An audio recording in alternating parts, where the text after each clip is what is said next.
Buen día para todos, bienvenidos a estas charlas virtuales de capacitación por parte del SENA y Home Center. El día de hoy vamos a tener esta charla sobre el proceso de armado e instalación de muebles de cocina. Esta charla va a estar a cargo de los instructores del SENA, Anuar Hassan, y quien les habla, Pablo Villamil. Eh, Nosotros, para entrar en materia, generalmente un espacio que siempre hace parte de nuestra vida social es la cocina y pues hay un concepto que tenemos siempre en la mente y hablamos a veces de este concepto que es cocina integral. Entonces vamos a empezar por ahí, vamos a definir qué es una cocina integral. Una cocina integral es un conjunto de muebles, accesorios, herrajes que permiten tener unas condiciones ideales para este espacio que es la cocina. La cocina se ha convertido como parte importante de todas las familias. Casi que en muchos de los hogares la cocina se ha convertido en el sitio de reunión. Hemos desplazado de pronto a veces el comedor por la cocina, es donde compartimos. Entonces hoy vamos a conocer un poco de cómo está constituida una cocina, cómo la podemos armar y cómo la podemos instalar. Entonces, pues para empezar, vamos a mirar qué compone una cocina integral en el tema relacionado con los muebles. Entonces, generalmente una cocina la integran un mueble bajo, sea en la forma que sea la cocina. El mueble bajo generalmente es la zona principal de trabajo, es donde vamos a encontrar, por ejemplo, el horno, las gavetas que nos sirven para almacenar, por ejemplo, las ollas, los cubiertos.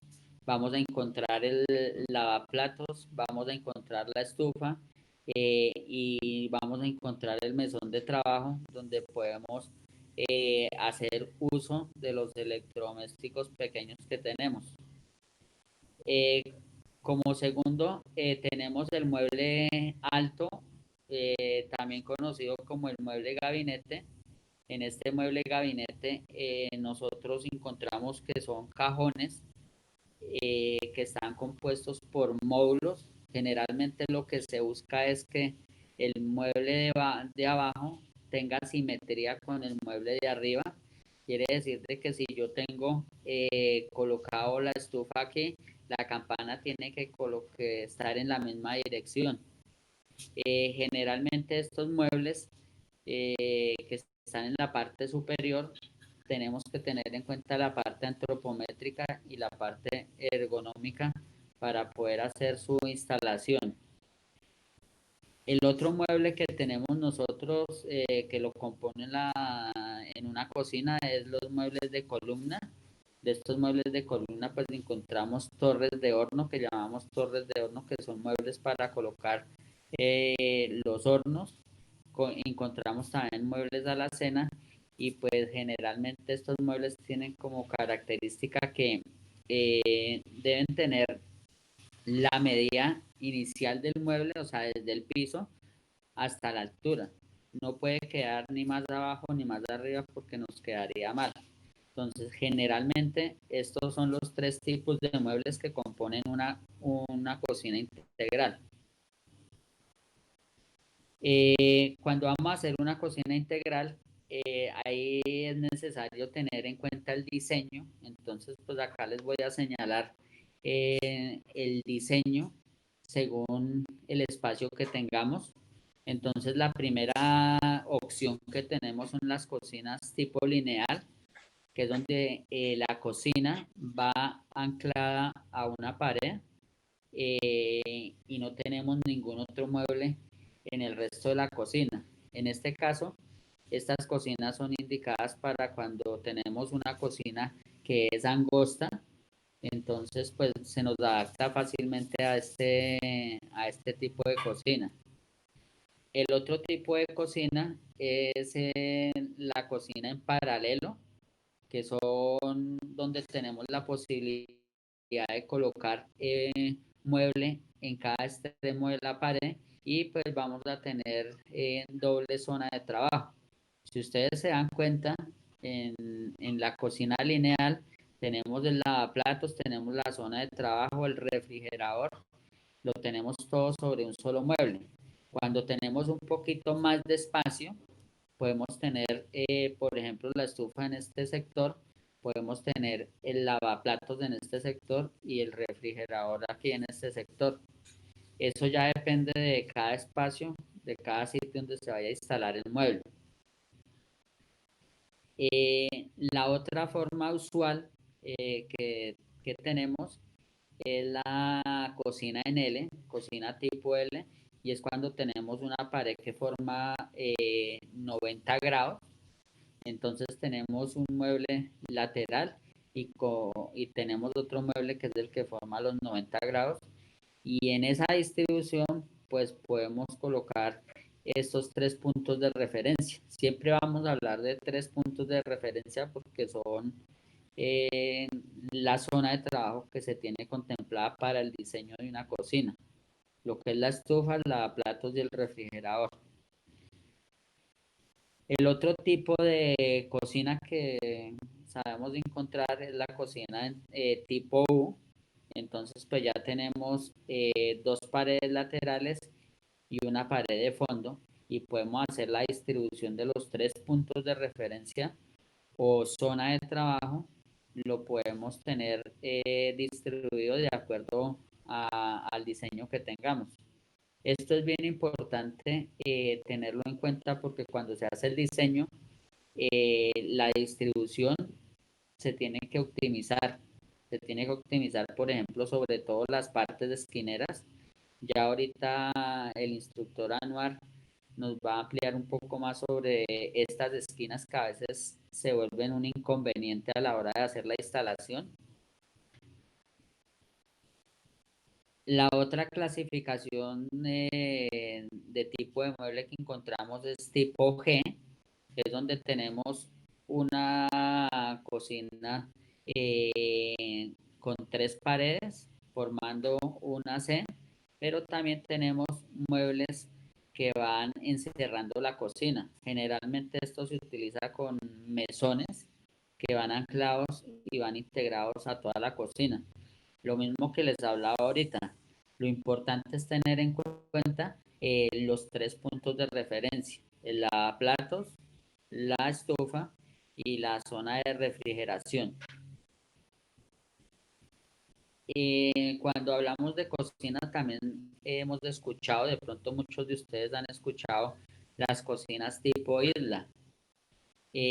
Las cocinas tipo isla no van ancladas a ninguna pared, generalmente tienen un mueble que queda en la mitad del salón que está destinado para este espacio y pues en esta cocina pues se comparten los tres puestos de trabajo y también puede estar acompañado de algún mueble lateral o un mueble en L. Digamos que eso ya depende mucho del espacio que tengamos.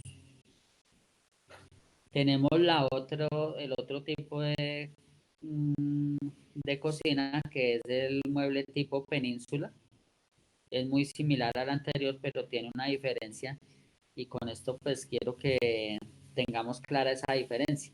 Cuando hablamos de un mueble isla, no está pegado a ninguna pared. Cuando estamos hablando de un mueble península, está anclado a la pared.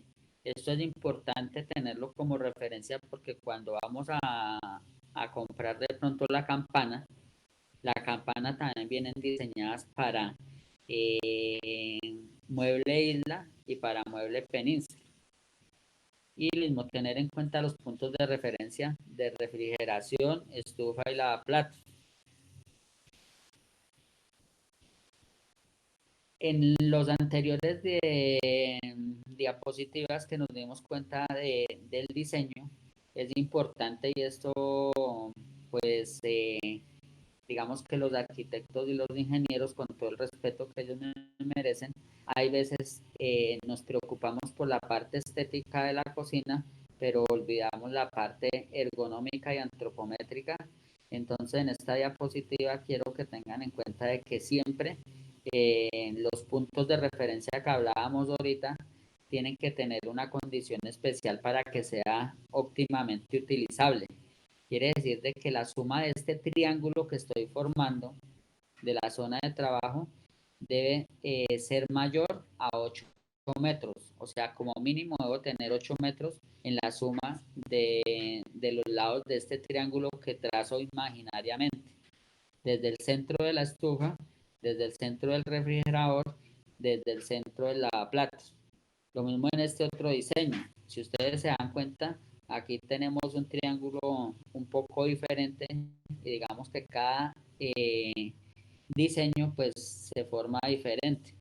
Si ustedes se dieron cuenta en esta diapositiva, por ejemplo en la lineal el triángulo es diferente, en este el triángulo es diferente, en este el triángulo es diferente. Ese triángulo es el triángulo que nosotros conocemos como el triángulo de trabajo. Importante, importante para tenerlo en cuenta a la hora de diseñar una cocina.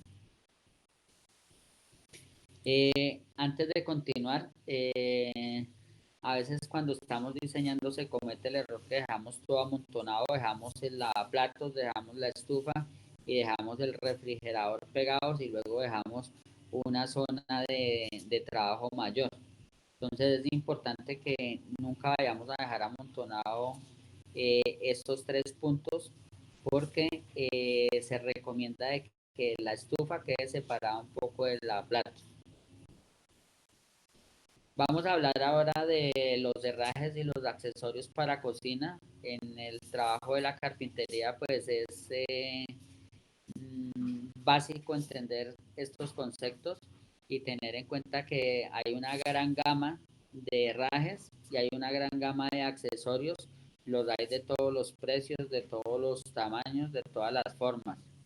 Entonces, como herrajes principales que tiene toda cocina sí o sí, pues tenemos las bisagras.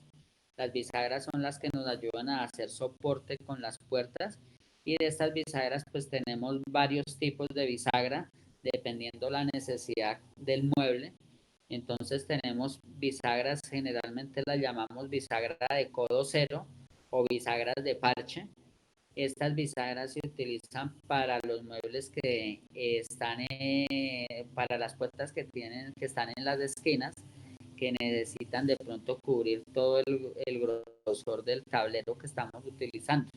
En este caso, esta bisagra de parche o bisagra codo cero generalmente monta 15 milímetros sobre el tablero que estamos utilizando, como lo vemos aquí en la imagen. Estas bisagras, todas las que vemos acá, constan de una cazuela, que es la que se incrusta dentro de la puerta, y tenemos un escudo que es con el que se sujeta al costado del mueble.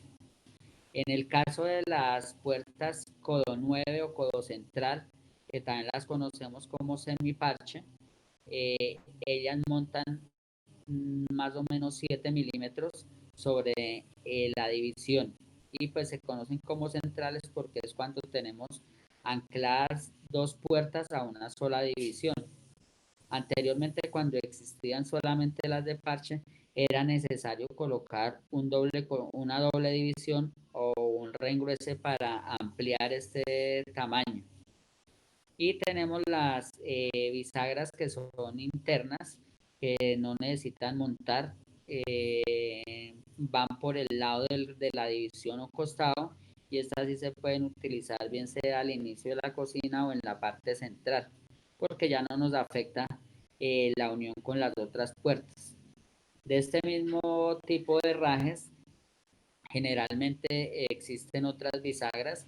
Hay unas bisagras que son de 165 grados, otras que son de 175, otras bisagras que son dobles, pero van de acuerdo a la necesidad que tengamos. La de 165, la de 175 grados generalmente se utilizan para las esquinas porque necesitamos que la apertura de la puerta sea mayor a 90 grados. Otro herraje principal que tenemos es los rieles metálicos o las correderas. que utilizamos para las gavetas, para los cajones. Y de esta pues tenemos de diferentes aspectos técnicos. Tenemos unas que son de extensión total, otras que son de riel sencillo, otras que son de push, otras que son de cierre lento. De acuerdo a la necesidad del cajón, pues encontramos varios herrajes de estos. En esto pues cambia bastante el precio, por eso a veces pues las cocinas cambian de acuerdo a la cantidad de herrajes que tengan. Por ejemplo, una bisagra de estas que tenemos aquí en la parte, una corredera de estas que tenemos aquí en la parte central, son correderas que están costando en el mercado alrededor de 3.000, 3.500 pesos. Esta que tenemos aquí en la parte de abajo, que es una corredera de extensión total, estas también vienen de acuerdo a la capacidad que tenga en peso. Las encontramos más o menos sobre 6.000, 7.000 hasta 10.000 pesos. Y estas que tenemos aquí, dependiendo la marca y la función que hagan, tenemos correderas de 60, 70 hasta 110.000 pesos. Otro herraje principal que encontramos en la cocina son las agarraderas o las tiraderas, como le dicen en algunas zonas del país, o las manijas de las cocinas. En estas encontramos diferentes formas, diferentes diseños. Hay unas que son en bronce, otras que son en acero, otras que son en aluminio, otras que son fundidas en PVC, etcétera, etcétera.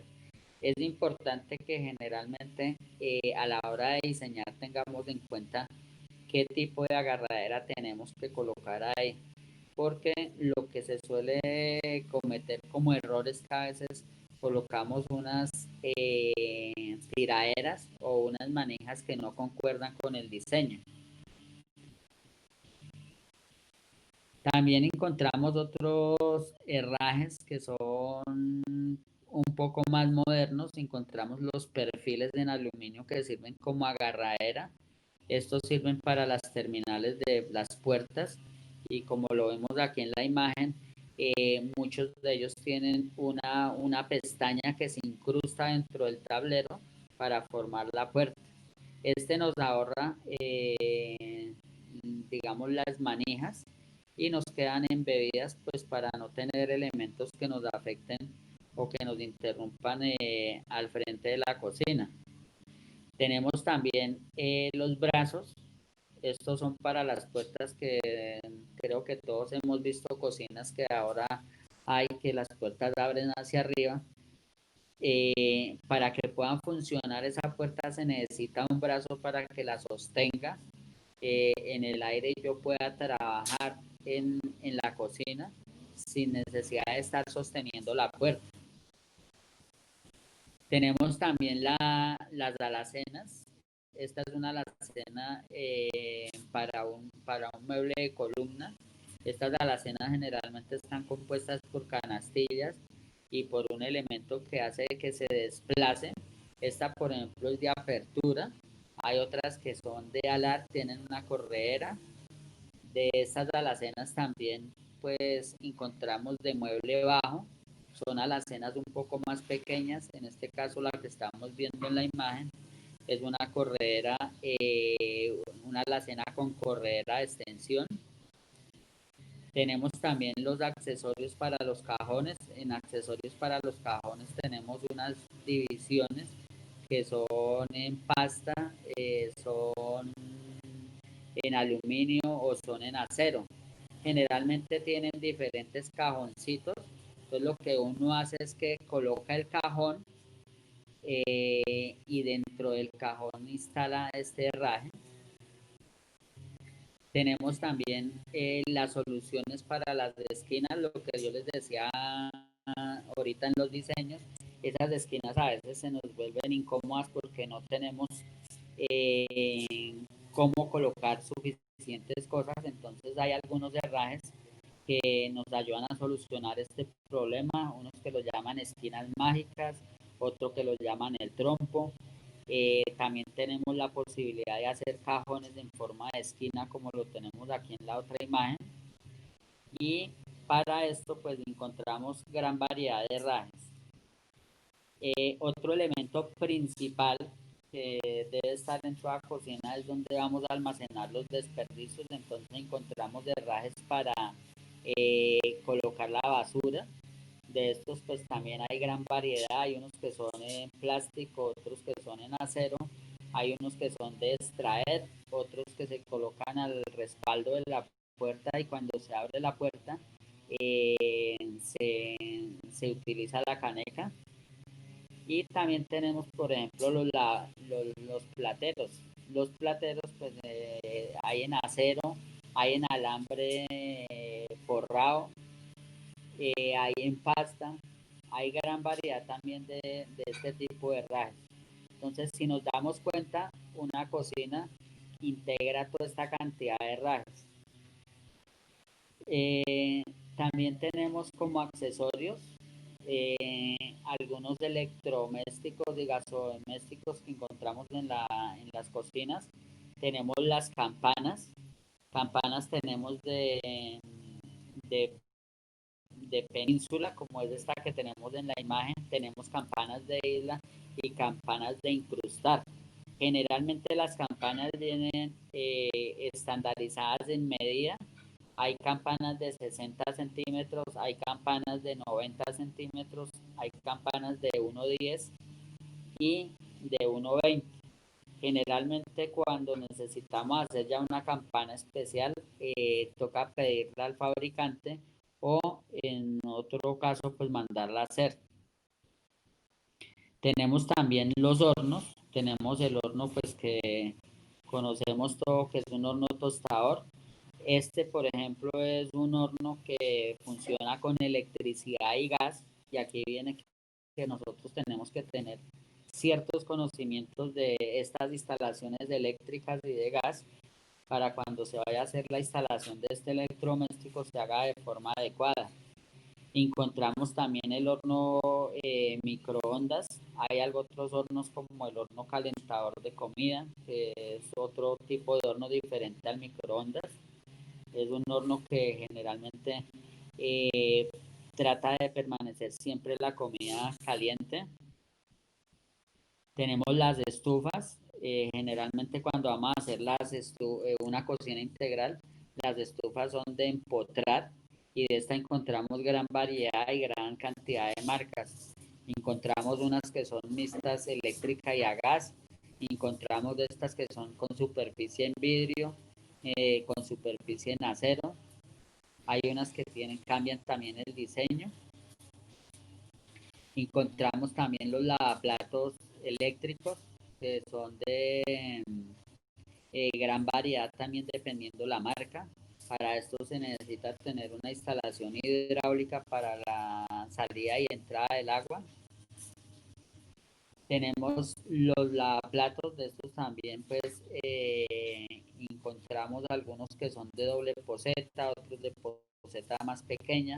En el momento que nosotros vamos a hacer una cocina integral, este es un punto que debemos tener en cuenta porque a diferencia de las estufas y las campanas que están medianamente estandarizadas, en el mercado encontramos de diferentes medidas, diferentes anchos, diferentes profundidades. Hay unos que son de un solo hueco acá para la grifería, otros que son así de 3 huecos. También encontramos los accesorios como es de los perfiles en aluminio y los vidrios. Hay algunas cocinas modernas que utilizan en sus procesos, por ejemplo, vidrios translúcidos o vidrios de colores y van armados en aluminio. Quiere decir de que hoy por hoy la cocina integral no es 100% en madera, sino que tiene otros aditamentos diferentes a la madera. En este caso, pues del aluminio, las manijas en acero, los tableros y tenemos también los mesones. En mesones, pues también tenemos una gran variedad. Hay mesones en granito, mesones en mármol, mesones en coria, mesones en acero, dependiendo del diseño y dependiendo del gusto del cliente. Y pues por último, les vamos a hablar del armado y la instalación a cargo de mi compañero Anuar. Gracias, Pablo. Saludo para todos. Me presento. Soy Anwar Hassan, instructor del SENA, compañero de Pablo del área de maderas. Entonces, voy a hablarles sobre el armado e instalación de cocinas. Vamos a ver unos tips o unos temas muy básicos que muchas personas obvian al momento de instalar una cocina o al momento de la toma de medidas y en la parte de alistamiento y de equipos y herramientas que se hacen necesarios a la hora de que voy a instalar una cocina. Entonces, como recomendaciones iniciales, Pablo me regala la diapositiva, por favor. Bueno, gracias. Eh, como una recomendación inicial, primero que todo, debo tener en cuenta algo importante y que esto no se puede olvidar, que cuando yo voy a tomar las medidas de una cocina, cuando la voy a fabricar, debo tener en cuenta la ubicación de los electrodomésticos. Por ejemplo, si yo tengo un mueble, voy a instalar aquí una lavadora de platos, debo tener presente que esta lavadora requiere un punto de agua y unos puntos eléctricos. Entonces, ese es un elemento que no debo pasar por alto. Debo tener presente dónde se encuentra el ducto de evacuación de aguas para el lavaplatos y además de todas las tomas eléctricas que requiera la cocina.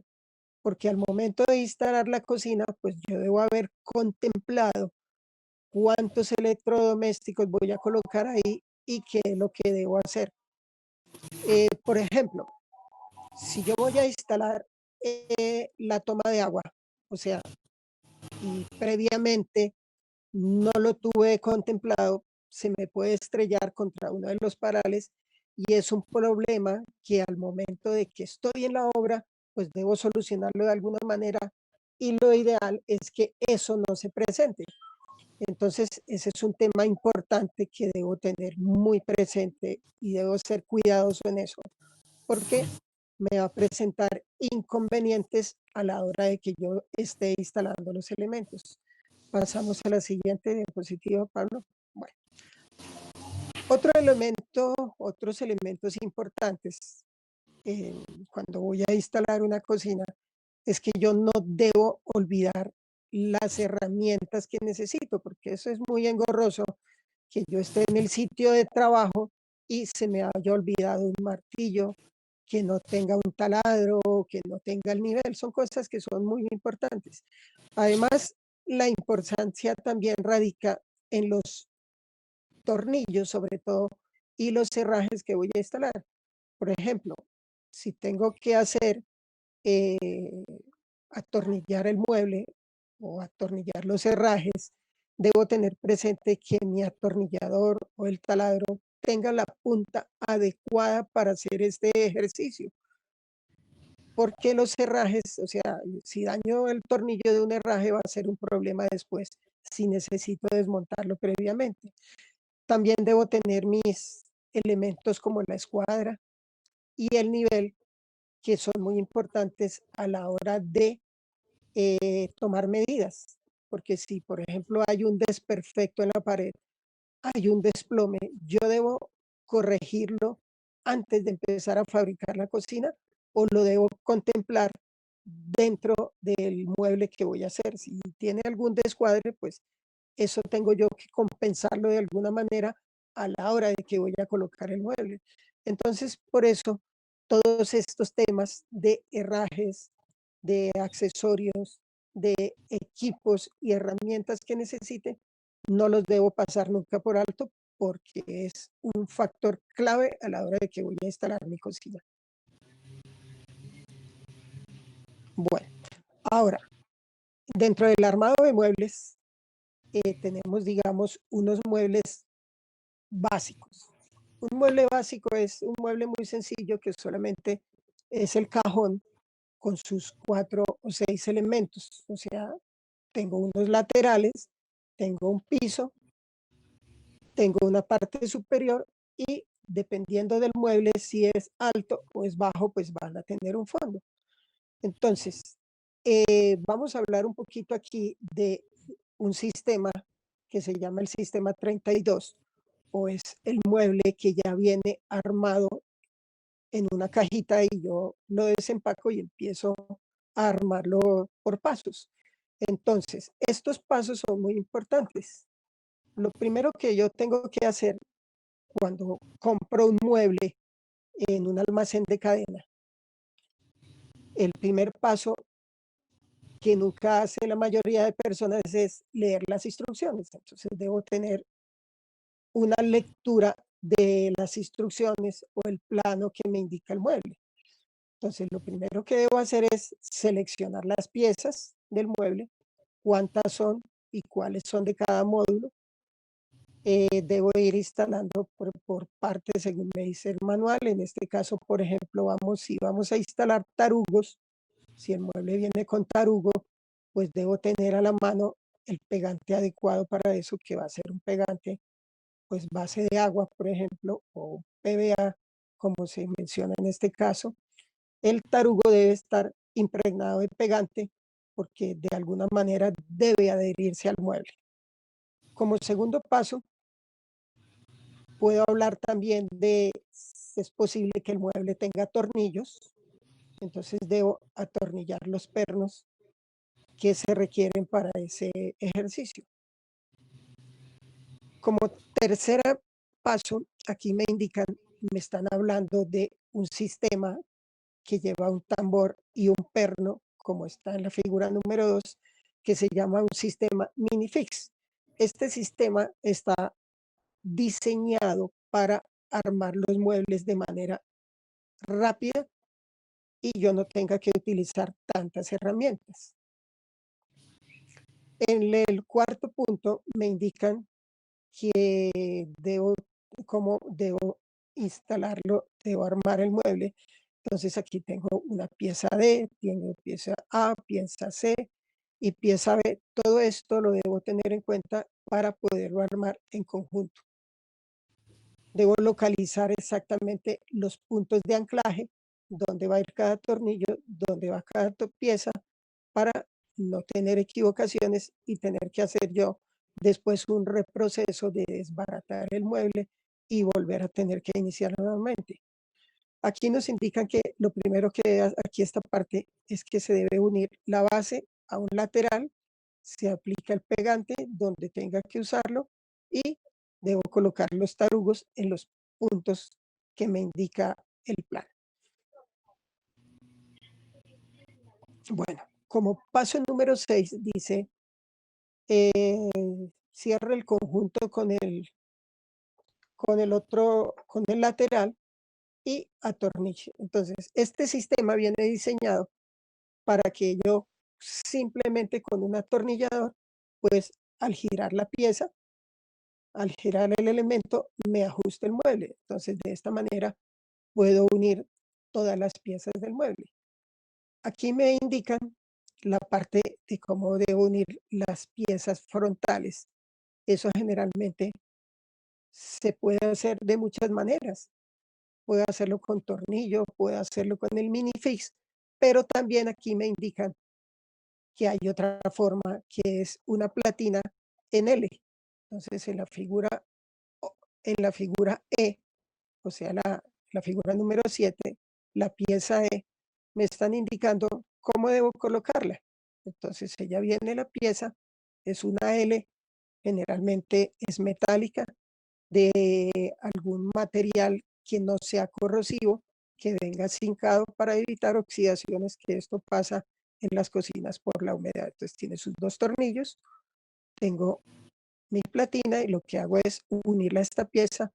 Después, en la figura 8, uno la pieza A y la E, la coloco en la esquina, que me quede esto a 90 grados y lo atornillo. Igual procedo con las demás piezas que vengan con el mismo sistema de ángulos. A ver, acá tenemos los dos módulos, si es un módulo bajo o si tengo un módulo alto. ¿Cómo debo hacer la instalación? Generalmente lo que hago es empezar por la parte inferior, colocar las patas o en este caso los niveladores para que todos los módulos me queden a la misma altura.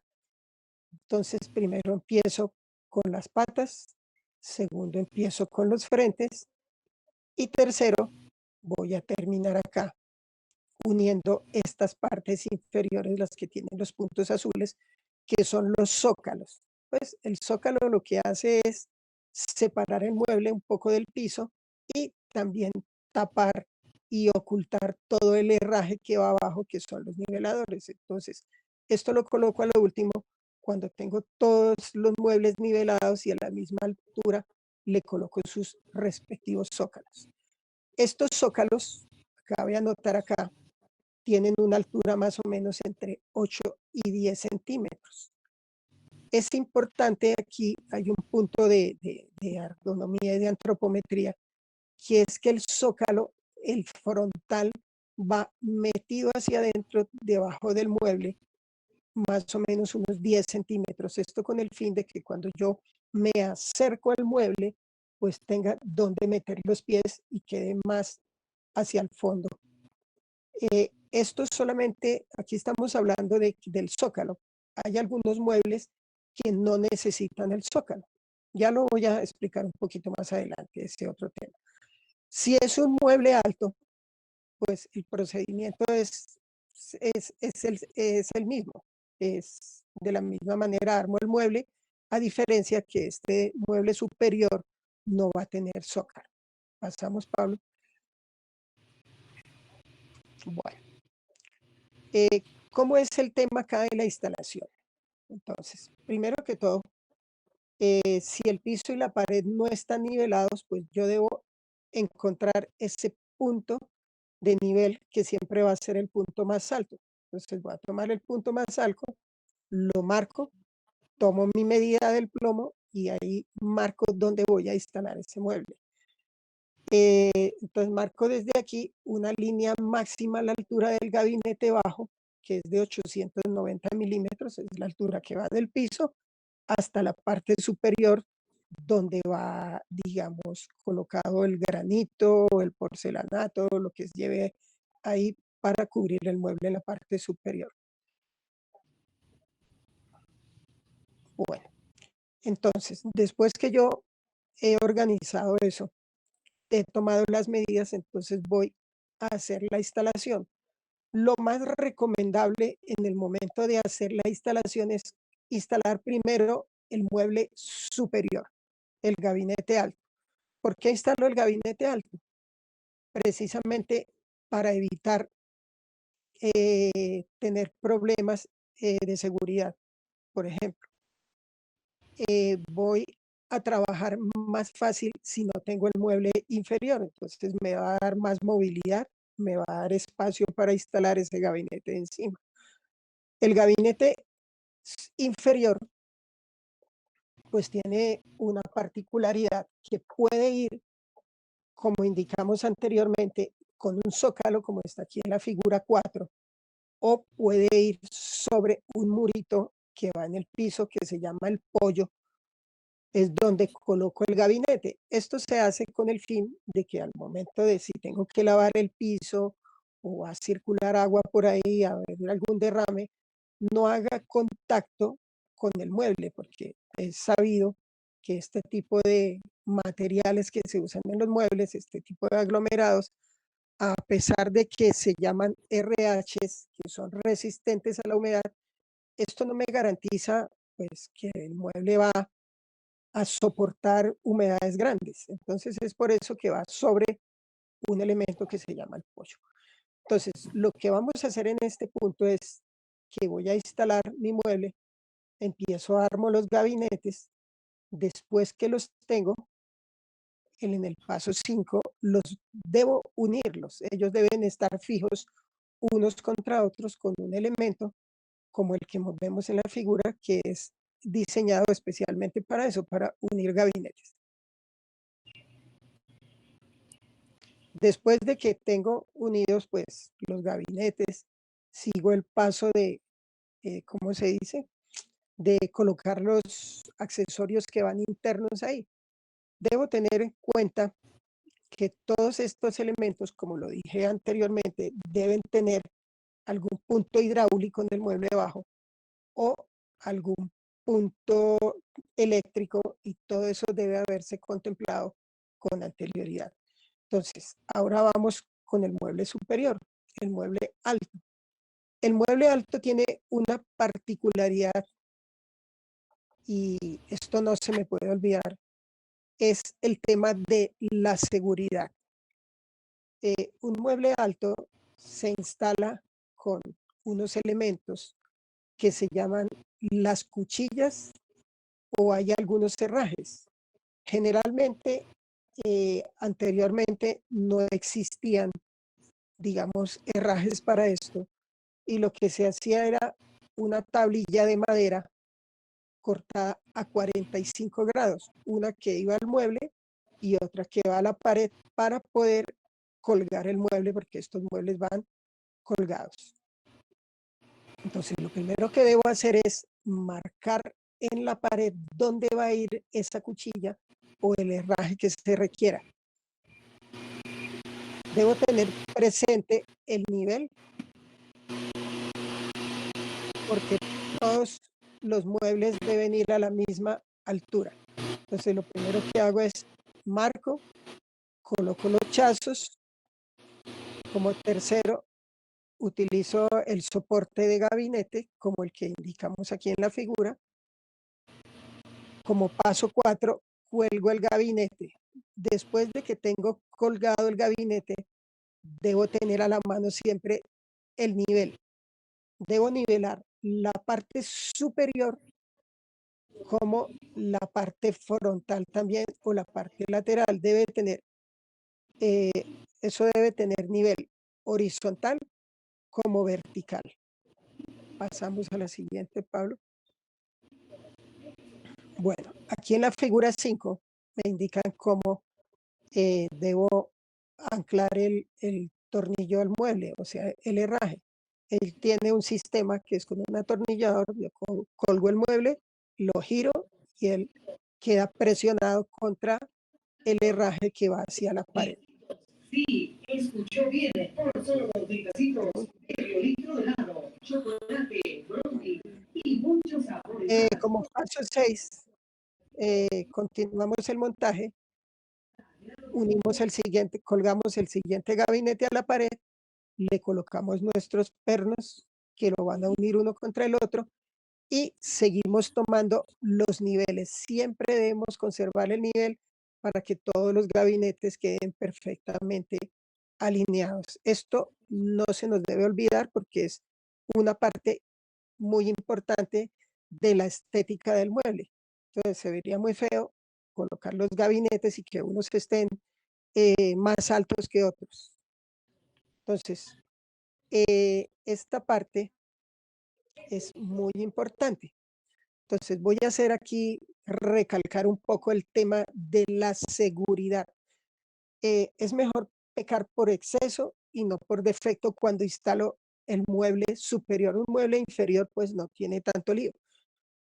¿Por qué voy a recalcar tanto en la seguridad de los muebles altos o los muebles superiores? Resulta que en estos muebles se suele colocar la vajilla. Son elementos bastante pesados. Además de eso, mucha gente también lo utiliza como zona de almacenamiento, y esto puede llevar a un exceso de peso. Entonces, por eso es mejor instalar acá más elementos de los que requiero, digo, más tornillos, o colocarle un anclaje de muy buena calidad, para que de pronto el mueble en algún momento no se vaya a caer, porque no hay nada peor que pueda caerse un mueble de estos. Nos puede hacer mucho daño, no solo a los elementos que están debajo, sino a la persona que esté trabajando en la cocina. Es por eso que hago esta recomendación. Yo no sé si Pablo quiera anexarle algo más aquí al final a este tema. Sí, como decía Anuar, digamos que la parte más delicada de la instalación de una cocina es el mueble gabinete, y el mueble gabinete obligatoriamente tiene que tener dos condiciones: uno, la seguridad, y otro, la nivelación. La seguridad, pues para esto tenemos que antes de hacer la instalación tener en cuenta qué tipo de muro tenemos, si el muro está en ladrillo, si está en concreto, si está en bloque, si está en drywall, para nosotros saber elegir el tipo de herraje para poder hacer la instalación, el tipo de tornillo, el tipo de perno que debemos utilizar. Vea, otra recomendación que yo hago, que siempre me ha parecido importante, es el tema de hacer un hueco en una pared, de hacer una perforación. Esto parece muy simple, hacer un hueco en una pared, pero resulta que la mayoría de personas no saben hacer un hueco. Eso parece muy sencillo. Por ejemplo, si yo tengo que instalar un tornillo de anclaje en una pared, digamos que el tornillo, por decir algo, es de media pulgada. Yo nunca debo iniciar con la broca del mismo tamaño que el tornillo. ¿Por qué? Es que hay algunas paredes que son muy duras. Entonces, cuando yo hago la perforación con la broca del mismo tamaño, el anclaje me va a quedar un poco suelto. Además, es más fácil hacer un hueco en una pared en 3 pasos. Por ejemplo, si voy a instalar con media pulgada, debo tener 2 brocas de tamaño anterior. O sea, inicio primero con una broca delgada, después con la siguiente y a lo último termino con la broca más gruesa. Y eso me garantiza que la perforación quede de la profundidad necesaria para meter el chazo que requiero. Bueno, yo creo que hasta aquí, no sé si habrá alguna anotación más, Pablo. Bueno, muchas Bueno, no gracias. nos resta sino darles gracias a todos por la atención prestada, por permitirnos hablar sobre este tema que es muy extenso. Quisimos como resumirlo en estas poquitas diapositivas y hacerles la invitación para que sigan capacitándose. Son bienvenidos en nuestro centro de formación que pertenece al SENA, Centro de Tecnologías para la Construcción y la Madera. Podemos hacer cursos técnicos o hacer cursos complementarios para que se sigan capacitando. Muchas gracias a todos. Bueno, igualmente de mi parte, un saludo para todos. Espero que esta presentación, que fue corta, les haya servido de mucho, que tengan en cuenta todos los consejos que le hemos dado eh, para que lo pongan en práctica en su vida profesional. Muchas gracias.